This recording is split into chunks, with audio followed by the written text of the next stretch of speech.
Hey guys, welcome back to episode 22 of Jack Out of the Box. Uh, this week I'll have a chat about what I've been up to, um, which is actually a bit more this time because mid-semester break is finished. So I'm back into uni and normal life stuff that I'm up to, yeah. So we'll start off last Friday after I recorded the last episode. It was the last day of, one of the last days of mid-semester break. So I kind of just took it doing stuff I wanted to. I played FIFA most of the morning because it had only been out for a little while. So, I was getting my fix. Then I had a meeting for resident ambassador, just with my building team, and what we're getting done for the rest of this month, what events we're running and stuff like that. Then Saturday, just played some FIFA, and then one of my mates we played some Rocket League for a couple of hours. Then we went and got lunch takeaway. It was crappy weather, so we just went out in the car, grabbed it, and then came back. But it was good to go for a bit of a drive around and get out of Coolabong for a little bit. Then Sunday, Scott and I went to get breakfast. Then again, it was the second last day of break, so I wasn't doing anything productive. I was playing FIFA, and then I had updated something on my computer that made it start crashing, so that was annoying. So I spent a bit of the afternoon trying to work out why that was going on, and then I couldn't figure it out, so I just left it. And then so I played some Fortnite instead. That was pretty fun. I think I got second and third in the 2 games I played, which was pretty fun. We've played a couple Battle Royale games, and I think Fortnite the gunplay is a bit easier than other games, and it's less try-hardy to be good. If I just want to hang out, have some fun, and play a Battle Royale game, I'll play that instead of like any of the other ones, because me and my mates play PUBG a lot, but it's way more hardcore. I wasn't looking for that. I don't play solo PUBG. It's way too stressful. Then as we're getting up to the NBA starting this season, I ran the draft for my fantasy league. And this year we had 12 teams instead of 8, I think we had last year. So we've gone a bit further down the rosters and into the bench guys that aren't going to play a lot, but could play a lot if injuries happen and stuff. So it means we had to be a bit more strategic about it, to build a team. I was kind of surprised. I thought we'd get further down the rosters, but we really didn't. So I think, how many? We got 13 players each. 10 starters and then 3 bench people. So that was we were almost 200 players in, and it didn't seem like they were that bad. So I was a bit surprised. But it'll be interesting to see how we all go when the season actually starts, and if we do any trades or whatever to make our teams better. That was good. Then Monday I worked on my website again. Basically was finished it. Just had to fix up the bit that was missing, and I couldn't find where to do it. So I emailed the lecturer. He replied. So each person in the user's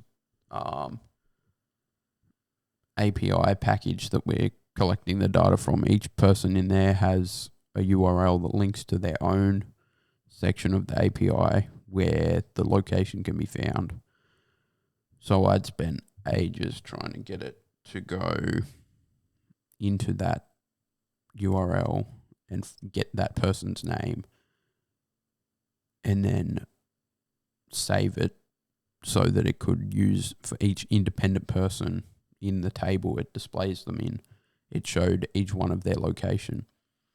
But for some dumb reason that isn't working, and every time I do it, it just picks one random person out of the whole thing and displays their location for everyone. So that's where I'm at the moment. I don't know if I'm going to bother fixing it up. Everything else is fine and it works. It just, everyone has the same location, which is a bit of a dumb mistake, but I can't see where it's happening and how it's happening. So that might just be something I have to lose a couple marks on, but that's all right. And then I had one other part to do, which I just still haven't started. I'm going to give that a crack after this. And then I think, what else did I do Monday afternoon? Nothing. It was the last day of, it was public holiday, so it was technically the last day of mid-semester break. I've since seen my lecture I had that day is recorded and already put online. So, yeah, I might have to catch up on that tomorrow or over the weekend sometime. Then Tuesday had my e-business lecture where we just sort of talked about all the different payment types that e-commerce websites use. That was pretty basic compared to the weeks before. This was when I sorted out my website being done. Between that and the e-business lab, where that was just easy. It was just people continuing to present their PowerPoints on their favorite e-business websites. They were, I think 4 people did Amazon, so that was a really popular one for some reason. And a few other people did one guy did a bit of a local website like I did, which was pretty cool to see again how someone else would write it on a basic website that's only sort of exists in one country and only sells stuff for one purpose. And yeah, it was pretty cool. Then Wednesday was again when I realized my website was not working and I thought I knew how to fix it, but I tried and could only fix one of them, which was a bit easier, but it's fixed and is a bit janky as well, but it works and it refreshes itself. So basically, it was every time you clicked on some different person in the table's name, it launches another page and shows more in-depth information about them. And for some reason, it was showing up. Say if you clicked on one guy and it launched, then you close the page, click on a different guy, the page had opened, but it'd show the previous dude until you refreshed it. So I did some Googling, found out you could call a refresh in JavaScript that would refresh the page without someone having to click the refresh button. And then I call that after a tenth of a second or something, and it refreshes the page before you can even really notice it's even loaded. And it has the right details. So that was it. Then I wrote half the notes for this for this podcast episode. Then went to trivia, and I think we ended up coming like 10th. It wasn't really that good. We did pretty bad, but it was fun to get out and go and do something for a little bit. Then today I had my management information systems lecture. We talked about the telecommunications and different types of wireless technology, how internet networks work together, the different types of these networks and what parts they can contain and how they all work to achieve their purpose. Then I've finished the notes for this podcast and I'm recording it now. And then I'm going to do a bit of work on the last podcast. last website task, which I think is pretty easy. I'll put The Simpsons on and watch that and do my assignment at the same time, which probably isn't productive, but I'll get stuff done and I'll feel like I'm having fun doing it. So that's the main thing. And then just before I get into the music stuff this week, I think I've had a bit of some thoughts about what I'm doing with it at the moment. And I got to the end of the album for this episode and when I don't want to do it like this anymore. So rather than doing a person's full discography, I think I'm just going to pick a couple albums that I really, really like. And I think I want to start that next week with moving on from... I'll skip a few of Mac's stuff that I actually don't listen to and don't really like. Which is kind of starting with this one, Macadelic. It's a pretty interesting album, very different compared to his previous stuff, a bit more sort of grungy, trippy hip-hop music that I really can't, like I know the songs, but I can't really get into it. And then his next album, Watching Movies with the Sound Off, is basically kind of the same thing, but a studio release, not a mixtape that he released independently. So, yeah, I think after this one, I'm going to skip to Good AM, which is Mac's next studio album after Watching Movies with the Sound Off. He's sobered up, he's off his drugs, he's just writing music for him. And yeah, it's really a lot.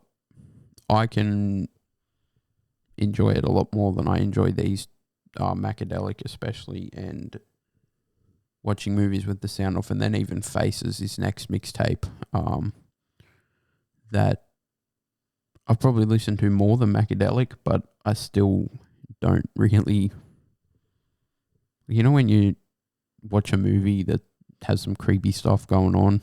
That's what this music kind of makes you feel. And I don't really think I want to put myself through that just to create a podcast for you guys, when I could skip to say, well, yeah, Good AM, and really enjoy listening to the music, enjoy writing about it, and then in turn enjoy telling you guys about it. Yeah, so I think that will probably keep me interested in doing this a bit more. Then I'm going to go back and listen to my favorite music podcast that I did after that, or after I finish the rest of Mac's stuff, which will be Good AM, The Divine Feminine. Obviously, that's my favorite album he's created. Then Swimming, and I think I'll have to give Circles another listen to see whether I think if I'm going to do Swimming, I have to do Circles, but I don't know if I want to. So yeah, there'll be 3 or 4 more Mac episodes after this one. Then what did I think I'll go probably back to Kanye after that. I'll listen to my actual album and work out what my actual podcast about it, and work out which ones I want to talk about. Because I'm just going to wear myself out doing it for every single album of everybody I listen to.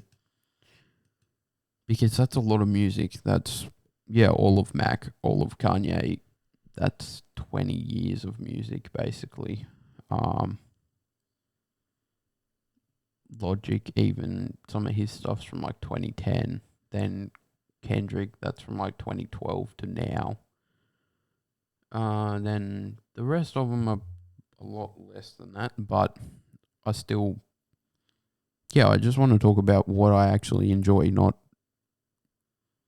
I'm not saying I don't enjoy all of Mac's music, because I do. I just can't really find myself talking about this one or Macadelic and watching movies with the sound off as in depth or passionately as The Divine Feminine or Swimming, which both of them I probably listened to 20 times front to back. And yeah, these two probably twice, but once each probably front to back. This is probably my second time listening to Macadelic completely. So yeah, I want to move on to stuff the proper stuff I actually wanted to talk about initially, but just sort of thought it would be better if we went from the start to the end. But yeah, I think the first four I've done, I really like those. And then the next three towards the end of Mac's music is, again, something I really like, and I'm excited to share that with you guys next week. So yeah, I guess we'll get started with Mac Miller's Macadelic. This album was mixtape, was created following the really dodgy reviews he felt he got on Blue Slide Park from certain people. Although Blue Slide Park gained a lot of success at the end of 2011. I think it topped Billboard for 2 or 3 weeks, I think.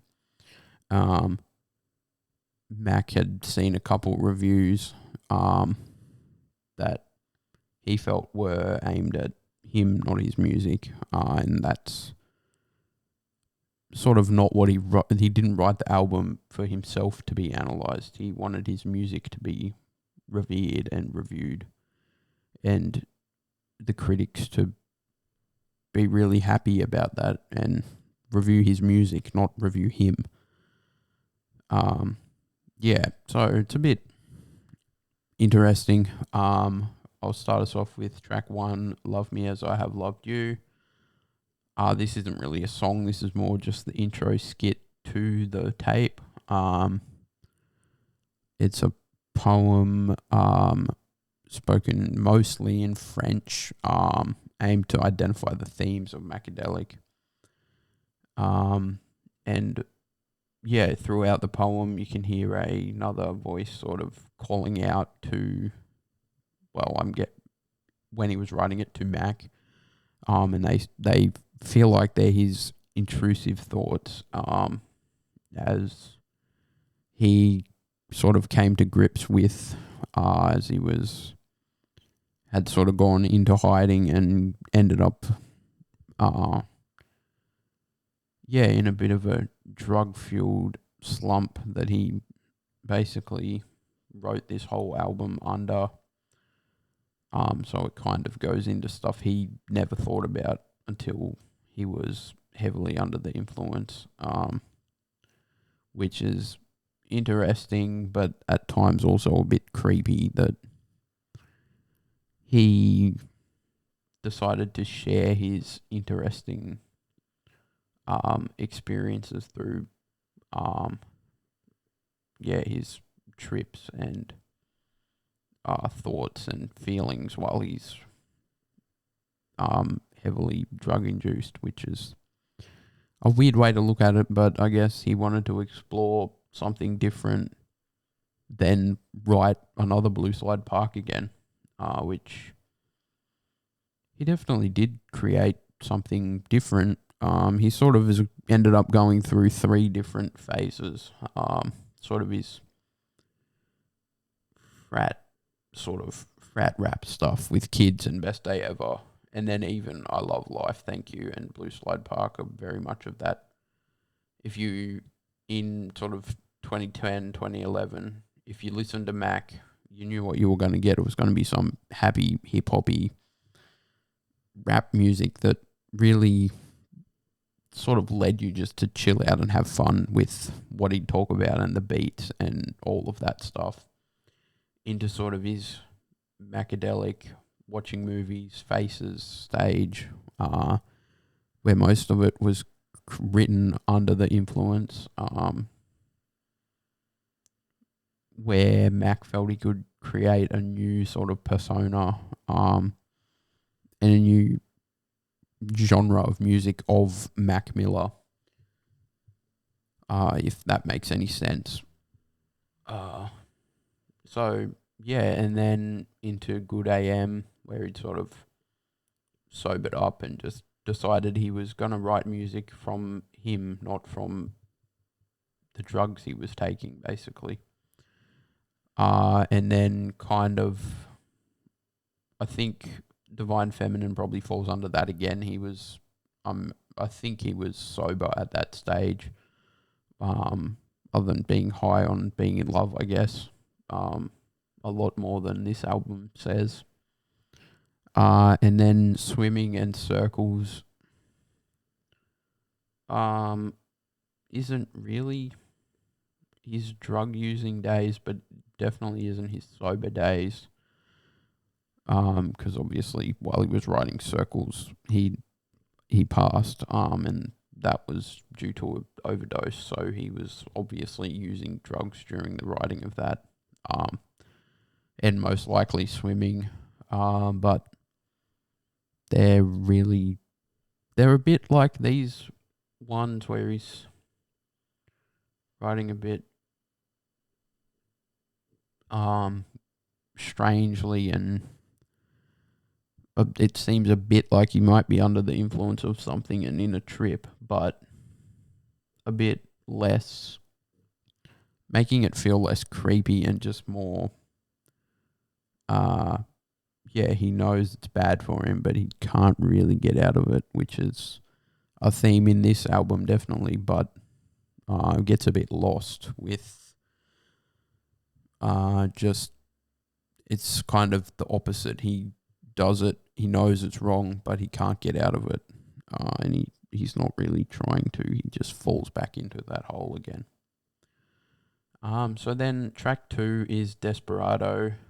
Mac sort of raps about his stress he's dealing with within one of his trips he's under the influence of. Some devil with a pitchfork keep talking like you know me. A reference to a Pitchfork article, which is a music website that gave Blue Slide Park a 1 out of 10 review. Mac sort of talked about this in a 2013 interview with, I can't remember. But he basically said he felt a lot of the reviews, as I said before, were on him as a person, not Blue Slide Park. He was 19. He was really excited to put out his first studio album. Once he put it out, no one had the respect for him that he expected. So probably with the success of Kids and Best Day Ever and I Love Life, Thank You, Mac was a bit confused when he released his first studio album, and people were like, "Nah, I don't like this." And then it ended up as the Billboard #1 anyway, so it's a bit like he got a bit too caught up in what the people who were saying stuff about him, who he thought their opinions actually mattered, but when a critic saying this is bad isn't going to influence, or I mean, it may influence some people into not listening to it, but I don't know, because now music's so easy to access. Like, you can have a Spotify account for free. You can find any music you want on YouTube. So I think maybe back then, 10 years ago isn't that long ago, but when sort of music was more, you needed to buy a CD to listen to music, or it was iTunes and you needed to pay for the whole album or the whole song. Maybe people did listen to critics back then a bit more, but I know sort of now I'd heard dodgy things about Kanye's newest album and Drake's, and even I think it was the last one of Post Malone's. It was really badly reviewed, but then I listened to some of the songs and I'm like, what? Why do people think this is bad? What? These are like probably with Donda especially. That was sort of just as I was getting into Kanye and I listened to his newest album that was definitely different to anything else I'd listen to him a bit, but not that album, or a whole album. Yeah, I think nowadays people are probably, with how easy it is to access music, if a critic says it's bad, they're probably going to more likely to go and listen to it than, say, when you had to pay for a single song or a single album. You're a lot more likely to be influenced by what the critic says and not go and purchase it. So I guess did have a point worrying about what this review especially said, but in the end, making it to number one on the Billboard charts off an album that had been reviewed really badly is kind of crazy. So then bouncing off this, Mac had obviously seen that Blue Slide Park had gone number one, even though he was in sort of hiding. I only get money. These labels trying to clone me. Mac knew as an independent artist, a lot of labels were hoping to replicate him and try to get the success that Blue Slide Park gained towards the end of 2011, being number one on the Billboard charts for 3 or 4 weeks, I think I said before. And they'd be trying to create music like Max that was popular at that stage. So they'd want to sign someone who could make music that was similar to what Mac created. A bunch of stress. You see this, Mike is like my punching bag, rock and roll, drugs and cash. You're softer than a bubble bath.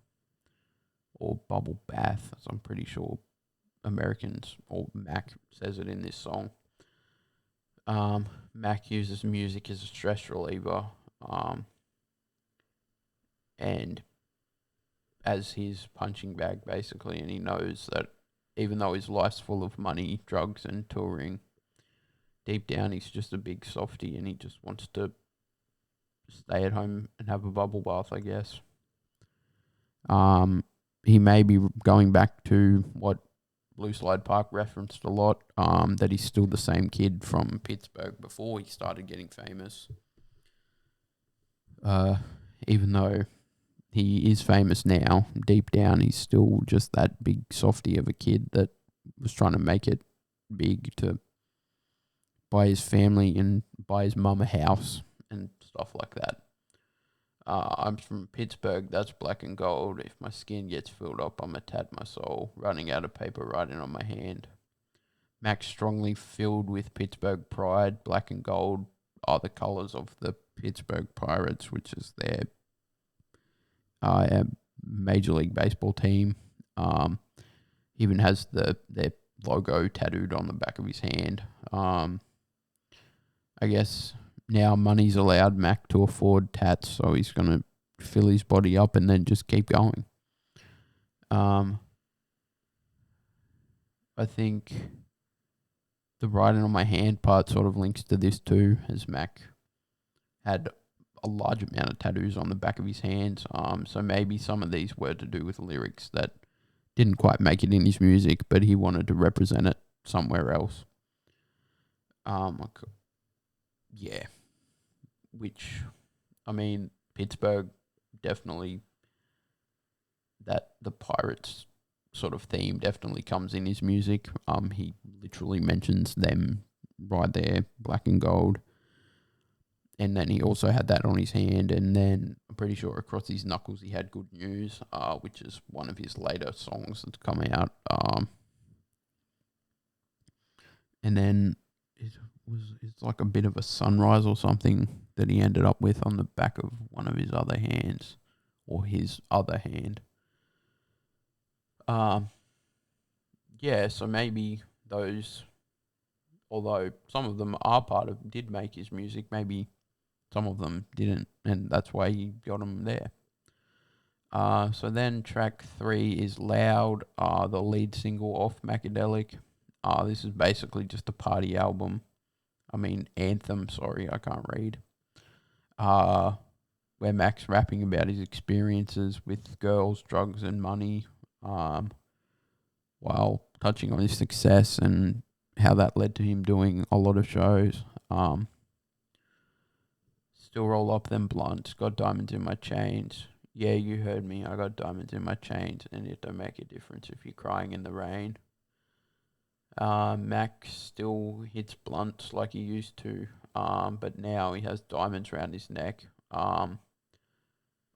The repetition of this is kind of similar to people repeating stuff that no one actually cares about, while also referencing his wealth. But Mac does feel that having money doesn't actually make your life better. It will make yourself more content with your life.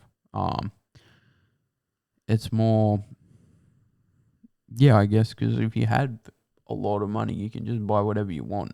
So, you sort of become reliant on buying more stuff, which means the money isn't what makes you content. It's sort of what you do with the money, which, yeah, is sort of what led to Mac exploring drugs and stuff to see where that took his music. Because he said in a couple of interviews, and I think a doco that was done on him, after Blue Slide Park, he sort of just stayed inside, and then did nothing, and then got bored, and you know how it is when it's raining all the time, and you just have to chill inside. Probably most people don't resort to what he did, doing drugs, but yeah, he was basically like, what's the point of being inside doing nothing all day when I could be inside and be high all the time? So that's kind of where he ended up. And then back to that line, it still don't make a difference if you're crying in the rain. This could be about two things. One could be he's crying in the rain, and people don't notice it, so they sort of overlook his depression, which he was definitely in at this stage.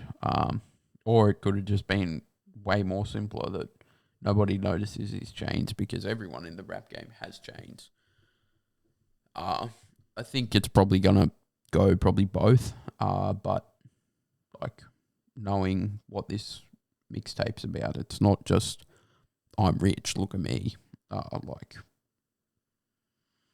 Yeah, obviously not. Then I'm gonna get that Grammy soon. F your magazine. Jordan gonna hand me shoes. Still F your magazine. Mac feels he'll win a Grammy soon, and make the Pitchfork article and review completely irrelevant.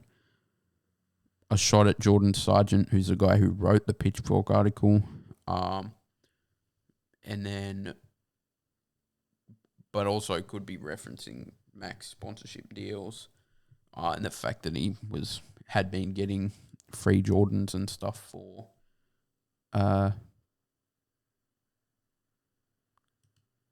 performing and for being famous and being Mac Miller, I guess.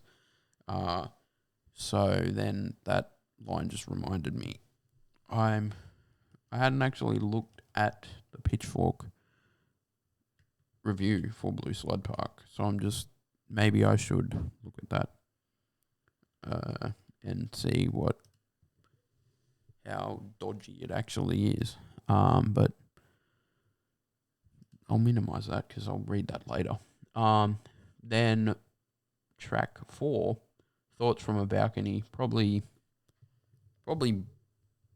on a mixtape that I don't really like many songs, probably my favorite. It's Mac's own observation from being on top of the world, / on top of the rap game, Um, thinking about where he is now while he's sitting in his mansion on his balcony. Let me get a one-way ticket. Haven't picked a destination. I'm just trying to catch the train before it has to leave the station. Packing no bags, nothing but the clothes on my back. Mac always knew when he was a kid he wanted to be famous. And he knew that was a one-way ticket. And that once he was famous, there's no way of going back to not being famous. But he'd never thought about what he wanted to do once he was famous. He just wanted it as soon as possible. He wasn't going to miss it. He didn't want to leave the train, miss the train from the station, basically, as he says. And then packing no bags, nothing but the clothes on my back. That sort of hints with Mac making it as an independent artist. Literally no industry connections or any money invested in him. He just did it, basically. I got an army right up under me. I'm Genghis Khan. Mac feels that with his passion and talent, he's super powerful and poised to take over the world like Genghis Khan. Which I guess isn't who you should be referring yourself to, but I guess he was literally a kid that was sort of, out of it on drugs, probably. Yeah, thinking he's gonna take over the world, but maybe not remembering who Genghis Khan actually was. Said I'll make it big when everybody know me. Well, I made it big and everybody phony. Mac thought success was being famous, but when he got there, he was pretty disappointed that it's just people lying and being surrounded by other liars.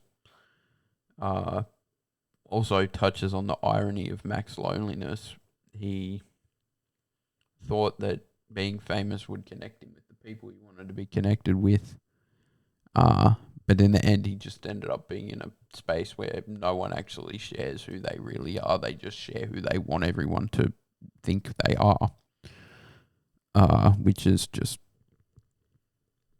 that's just not how life should be. If you want people to understand you,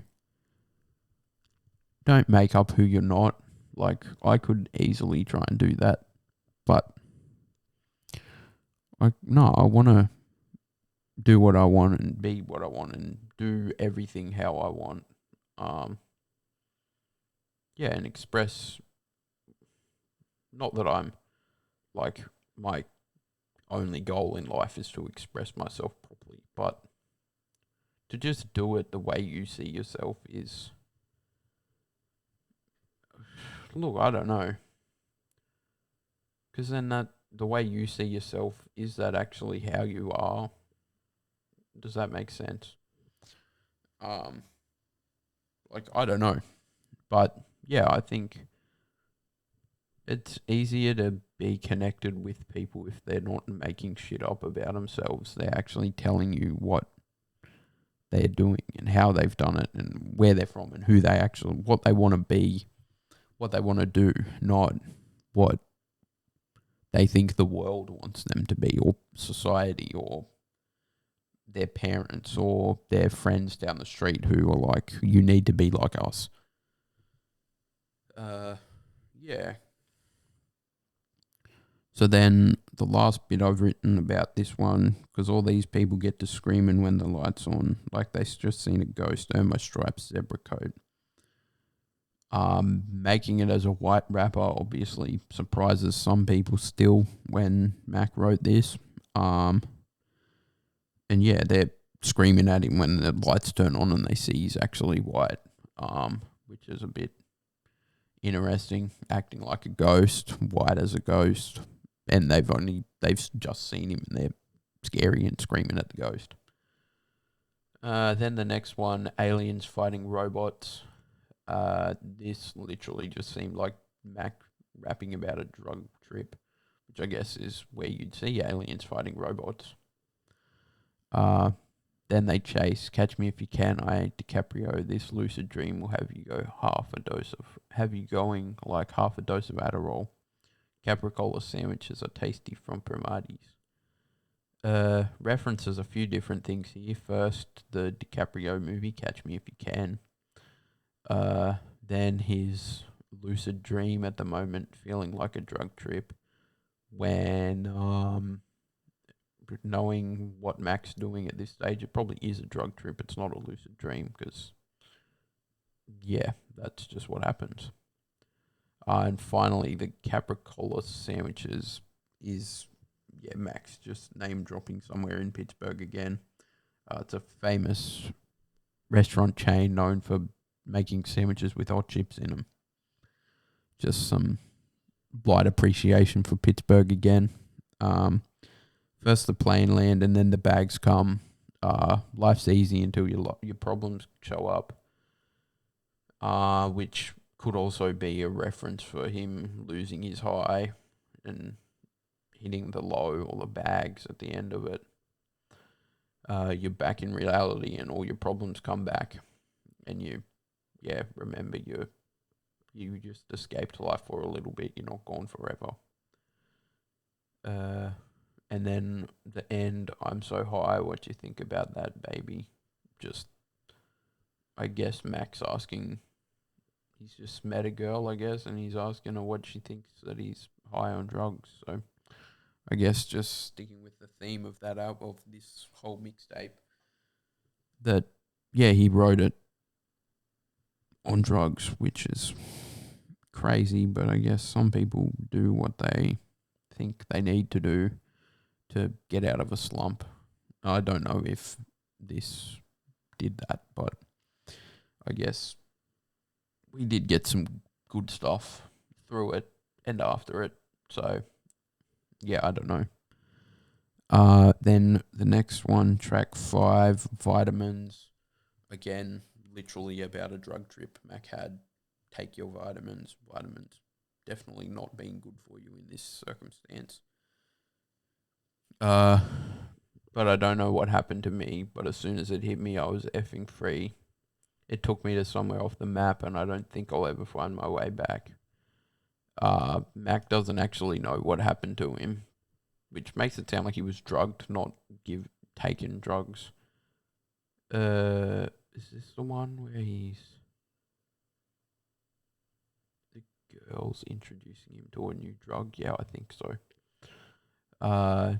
So basically, it kind of goes on that he's gone back to this chick's house and she's got some pills he hasn't taken before. And she basically gives them to him. He doesn't know what they were, but he thinks when it hit him, sorry, my nose was itchy. It freed him and expanded his mind to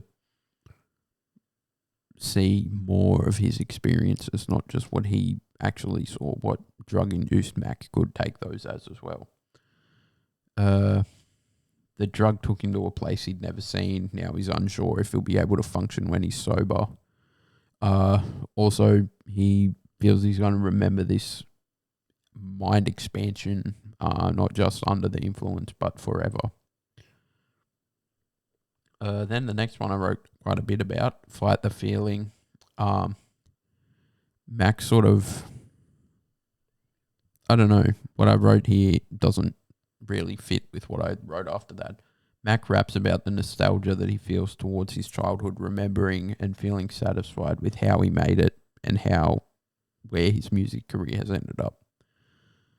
But then it's sort of the lyrics I wrote about sort of don't stand up to that, and they're more about wanting to basically trying to fight the feeling of unfaithful relationships with random women, and just what you can do when you are famous and whether it's morally right or not.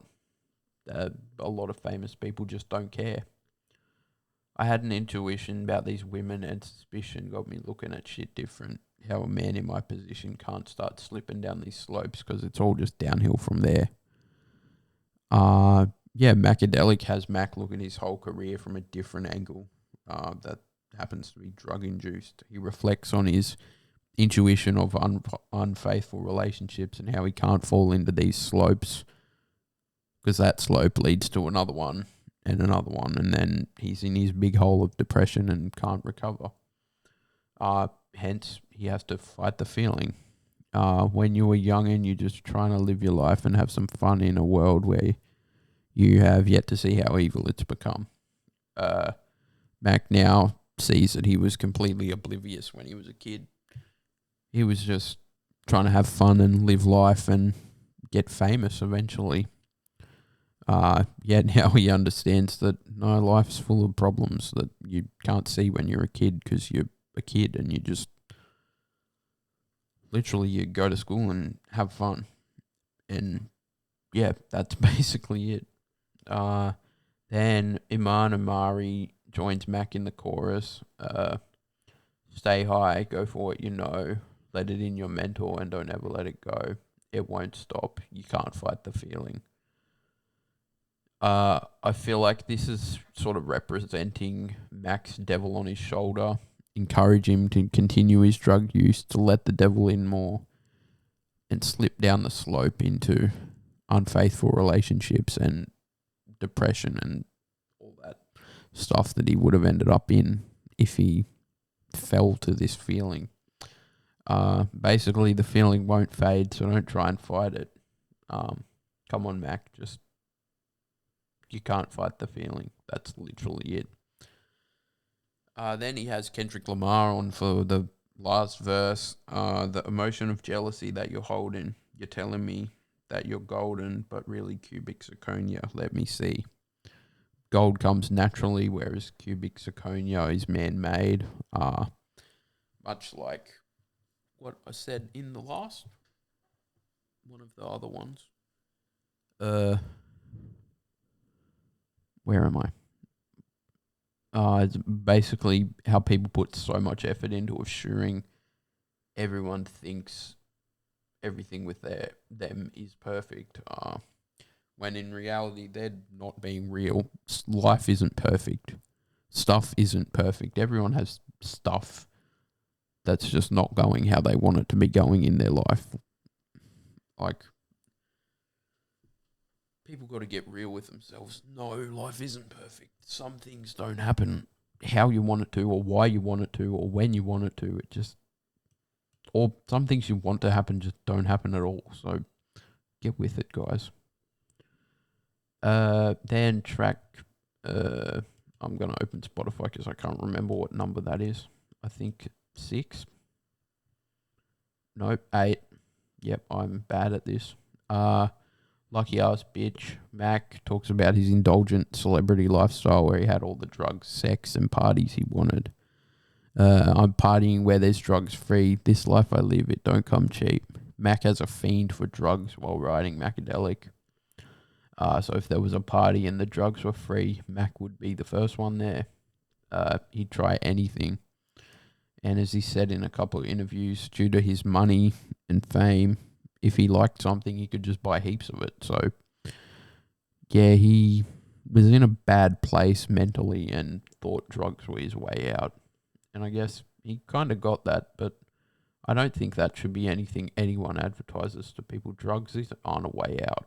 They might make you feel good for a little bit, but the crash and the pain they cause you eventually and everyone that loves you and stuff like that, it really isn't worth it. I think, as Max says later on, he needed to stay with his family and his friends in Pittsburgh. Like, pretty sure he moved to LA after this.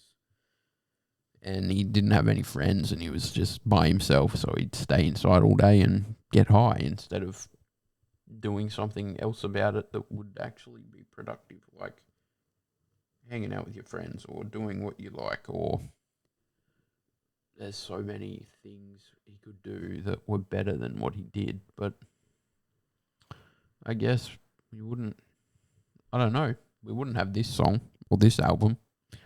Probably wouldn't have watching movies with the sound off. We wouldn't have Faces. I don't know. I don't think a life is worth music, if that makes sense. Like if he'd been around the right people, he wouldn't be gone. We might not have 3 albums of music where that he's written while he's off his face, but we might still have the rest of it. I never know. It's sad looking back at it. Like I actually read something the other day.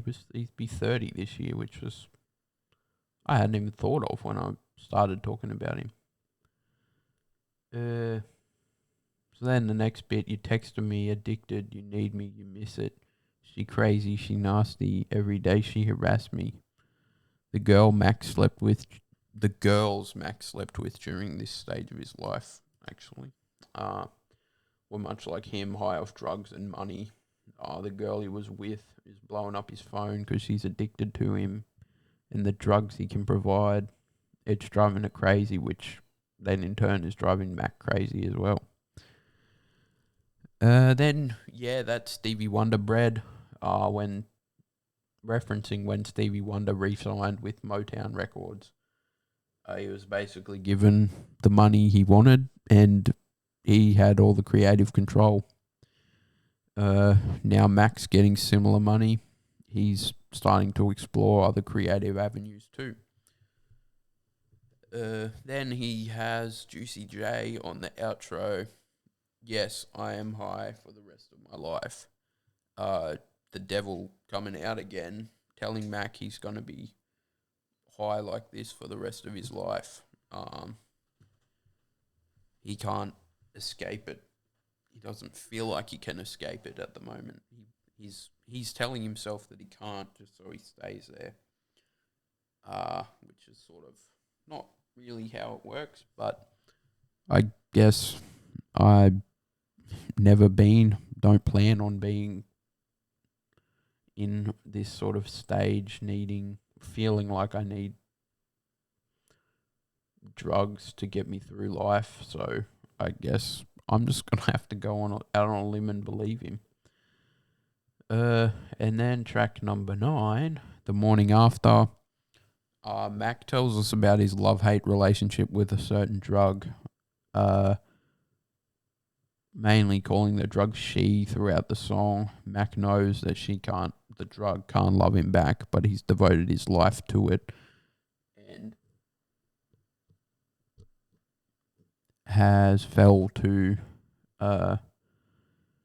life, or devoted his life to her and fell to the addiction to her.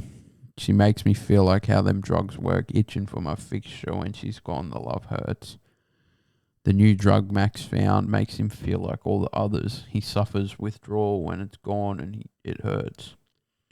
Showing us how dangerously Mac is attached to drugs at this stage in his life. The love and drugs that he correlates with this woman go hand in hand with his personality, exclaiming that when she isn't around, his body physically aches and he's physically in pain until she comes back. And you can have it all. Tell me what you need. Believe in all them silly things you read. I hope one day it all makes sense. One day it all makes sense. Mac has the money to buy it all, so he's encouraging her to tell him what he needs to buy her. Yeah. Then, believe in all them silly things you read. Mac fell into this depressive, drug abusing state because he believed what some people on the internet said about him, especially Jordan Sargent. And he hopes that one day, with that even, his life makes sense. Little angel, where's your halo? Somewhere above them horns. Mac brings in some juxtaposition. Sorry, I'm feeling like I'm in Year 12 English again. An angel with horns. That doesn't sound right. The girl is an angel. Her love makes Mac feel good, but deep down he knows she's killing him softly. You get me high, girl, scared to overdose. Mac gets high on the love he has for her, but is scared that he may take his love too far, leading to a overdose or anything horrible that too many drugs can lead you to, which I guess death is the worst one. The outro is a female, like the angel on Mac's shoulders. Don't cry, it's okay, it'll all be over soon. Macadelic was a peak in Mac's depression and drug abuse, but being the optimistic guy he is, he knows that it'll be over soon. Then track number 10. It's going to be a bit longer than every other episode because I've blabbed on forever. Mac wants to be a change in the world. Wait, track number 10 is called 1 through 8. Mac wants to be a change in the world. He criticizes the thoughts of society, common sense, and human stupidity. He wonders whether he'll be remembered for the good he did or just by his mistakes. Full of introspection, but he kind of contradicts himself. Mac's his own worst enemy. Sometimes I see the world for how effed up it really is. I tell myself I'll be the one to make a change in it. Mac sees how messed up some things are in the world, and he hopes he can be someone who helps change it for the better. This is a letter to whoever. I'm just trying to set you free. Remember love if you can't remember me.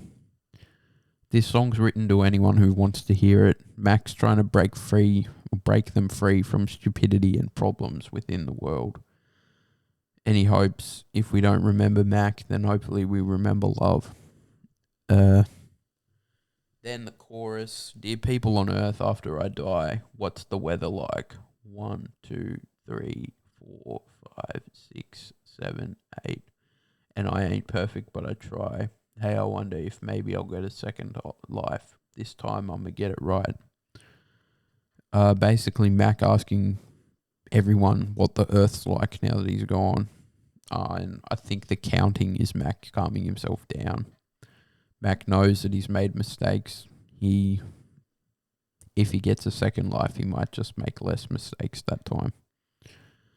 Still planting seeds, so my money long. Money addict, it's a habit, and palm trees gonna itch. It's a habit that palms gonna itch. Even while in his heavily drug-induced state, Mac's driven enough to make some music to keep the money rolling in.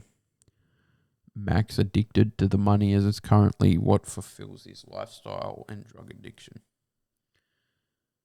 Then track 11, Ignorant. Mac and Cameron rap about their fortune and how they spend it ignorantly. I stay smoking on that strong. I'm smoking on that strong. Then go and take a handful of drugs. What the F is going on? Mac's moved to now be using his money for more self-indulgent things, especially drugs. Smoking weed, then taking a bunch of other random stuff. He doesn't even know what they are. So he doesn't know what's going on with his life. Brand new crib, I'm painting it. $500,000 just paid for it. Then maybe this is Mac being a bit less ignorant. Buying a house isn't that ignorant, is it? But he just paid for it. He doesn't need a loan. So maybe it is a bit ignorant, but who knows? Cameron then comes in for verse 2. Laid back where the Mac and the K at. Yayo turned to straight crack. Maybach black with a gat. Won't say Jack. Cameron's going to be with Mac because that's where the K and Yayo drugs are. He also bought a Maybach just to flex, but he got to get a gun to protect himself. Because, no one's going to say anything Jack about you if you're going to get shot. Then track 11, this is a good one. Lil Wayne is on this one. Joins Mac to question life and what they've actually become. But as I said before, Mac can't find the answer, so he turns back to drugs and keeps doing what he's doing. So step up on the mic and show him what you got, Tiger. This is part of the intro. Sounds like Mac hyping himself up so that he doesn't embarrass himself in front of Lil Wayne, because that would be pretty shitty. I'm asking, what am I supposed to do? Done so much in my short lifetime, but I haven't done shit. Mac knows what he actually should be doing. Well, I mean, Mac doesn't know what he actually should be doing. He knows that he's been busy making music and touring, but he feels that he doesn't actually achieve anything in the grand scheme of things. Um, yeah, like he can release all the music he wants, but did it really change the world? Who really knows? I think for anyone who listens to Mac religiously, yeah, he did. But for anyone that doesn't, maybe, yeah, probably didn't because you're not listening to his music. Then where am I up to? I think they underestimate the grind I do to bring this dough, and I'm only 20 years old. Mac feels people have assumed he made it big really quickly without doing anything. But that's not what happened. He had to grind his ass off to get where he is. And I guess he's just trying to tell people that that's what happened. He didn't just make it big because some dude gave him some money or went viral or something. He released a lot of music in a short amount of time to plant himself in the industry, basically. What am I doing here? I wonder what am I doing here? The chorus is just Mac repeatedly asking this. Sort of feels the whole theme of the song. Him asking questions about his life, why he's here. So yeah, basically Max still doesn't understand why he's here. Yeah, and then that's it. Then the next bit, drinking liquor and I'm smoking weed, and you don't ever do too much if you could never do enough. Basically, yeah, Mac can't find the answer to what am I doing here. So he falls back to drinking and smoking and playing up with drugs and drink all the time. And then he feels that if he doesn't do more than he needs to, then he hasn't done enough. So basically, yeah, he hopes that he's done more than enough because that's the only time it's ever enough. Then I only bought one line from Lil Wayne in.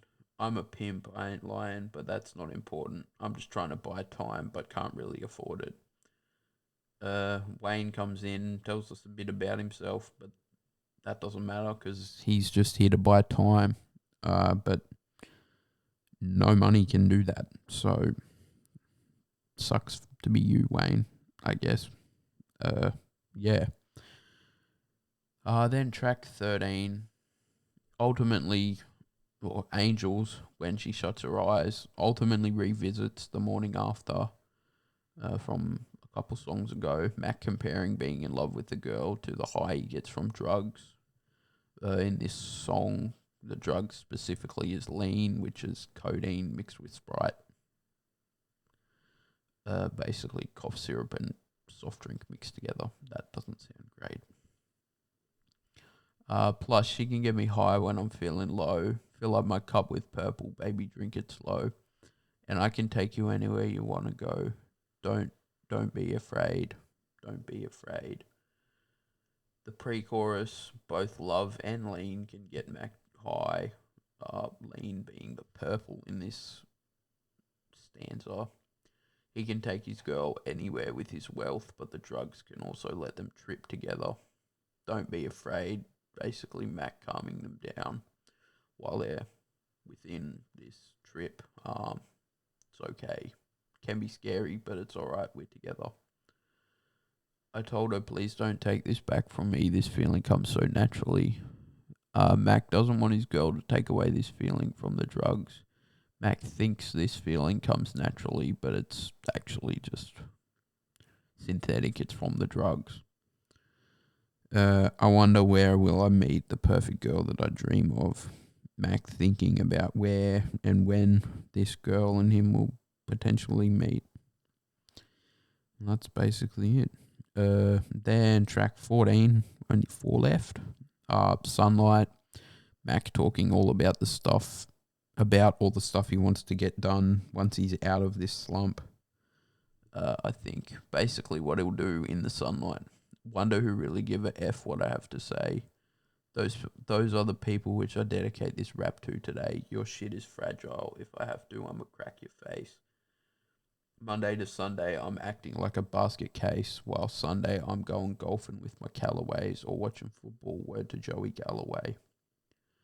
Mac doesn't really know who cares about what he says, but this song's aimed at the people who do care about what he says. They have problems that are making them fragile. Mac's trying to snap them out of it, much like he needs to snap himself out of his slump. 6 days a week, Mac's inside, away from the sunlight, most likely tripping and trying to write music. Don't know how that's conducive, but apparently it is. But yeah, on Sunday, he'll get out, do a bit, maybe golf, maybe go to a football game. So maybe he wasn't completely in hiding when he wrote this, but I guess 6 out of a week is pretty much in hiding. The things I regret now be gone by the morning. My life is starting. I'm ready as I've ever been. Pencil in my schedule that I've got to move on from mistakes. Once the morning comes, Mac's regrets will disappear, much like good AM, saying he'll be good in the AM. The sunlight will get him motivated and get him back on track with his plan, help him plan his life properly and help him move on from the mistakes he's made. Yeah, much sort of like what I'm feeling at the moment. Outside is very rainy and shitty here at the moment, so whatever, hopefully the sun comes soon and make everything be a bit more motivating than sitting here procrastinating all the time. Then track number 15, Clarity. Max either rapping about the tranquility he gains from love or drugs. Not really sure what. But the line I wrote down pretty much answers the question. Gravitating towards anything that gives me a sense of happiness. Activist, love activist. Max floating toward anything gives him happiness, love or drugs. In this case, it's the drugs, name dropping activists. A popular brand of codeine cough syrup that he'd use in lean, now discontinued. Max says he loves activists, referencing to his drug addiction. You take away the pain, and I'm thankful for that. If I ever get the chance, bet I'm paying you back. Mac's drug use is what he believes works to take away his pain, and he's appreciative of that. He wants to pay them back if he ever gets the chance. I'm not sure how you pay drugs back, but I guess maybe he has. I don't know. In a jet is where my mind is, so I'll light another cigarette to calm me down. Mac is high like a jet, and that's where his mind is too, so he lights up a cigarette just to ease his mind and calm him down. Then everybody who can save me now is not around.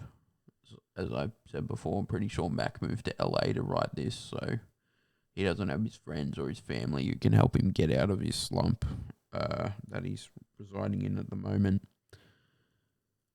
This has most likely scared him because, as I said before, he thought getting famous would bring him all the people he wanted to be around, but in the end it just took him away from the people he wanted to be around. Then the second last one, penultimate, America. Mac explores the utopia he's created in his head while on drugs. But he knows that's not really what life is.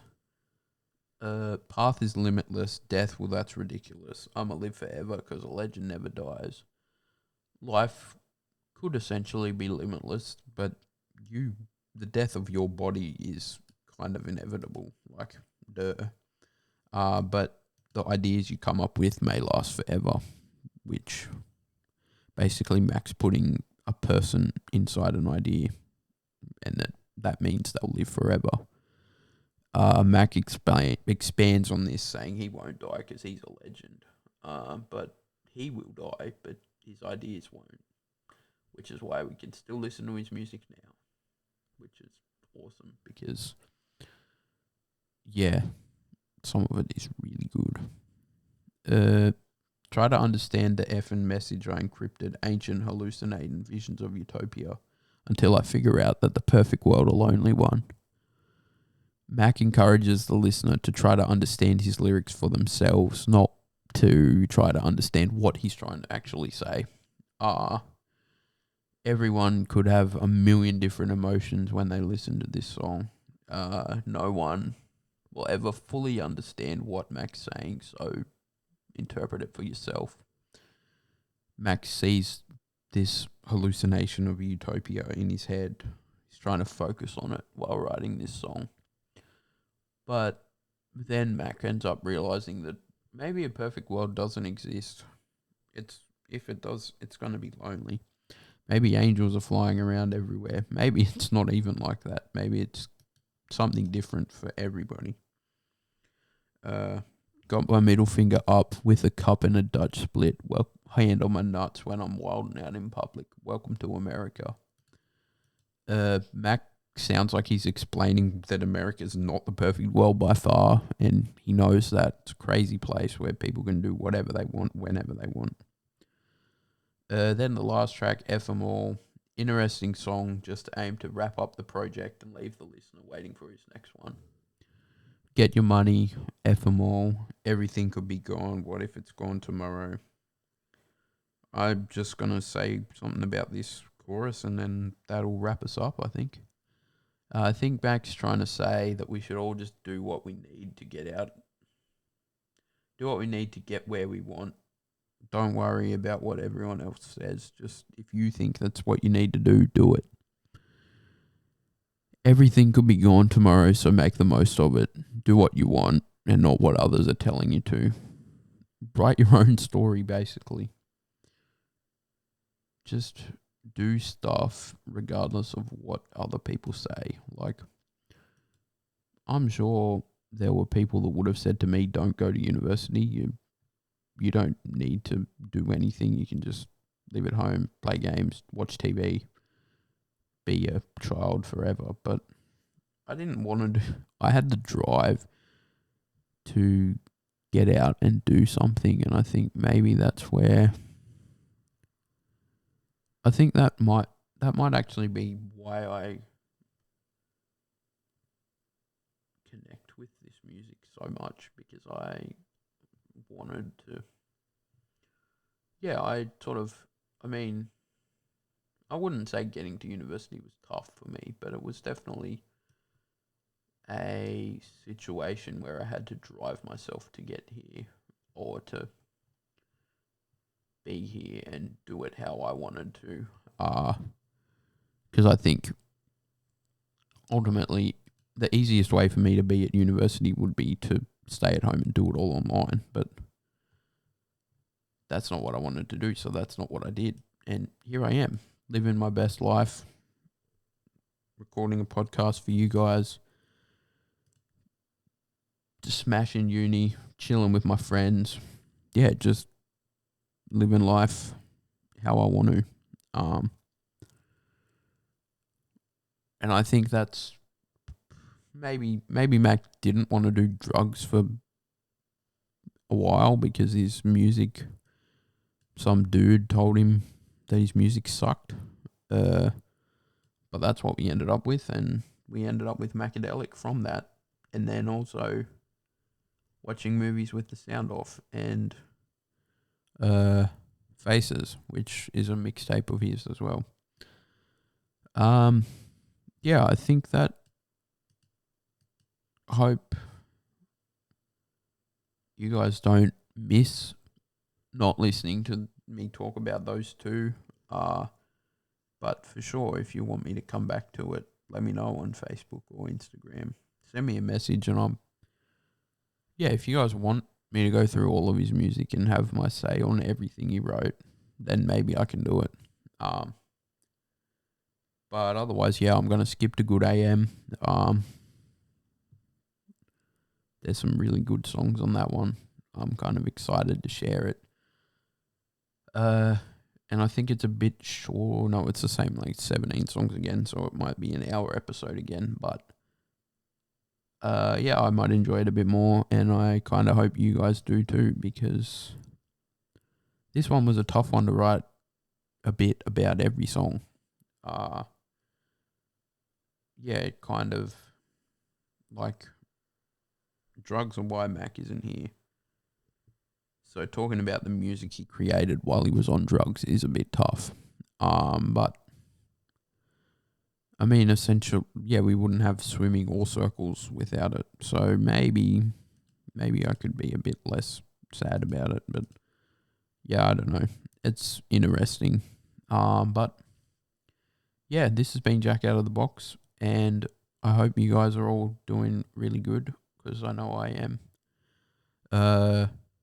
Yeah, I hope you enjoyed this episode, and I will chat to you guys next week. Thank you. Bye.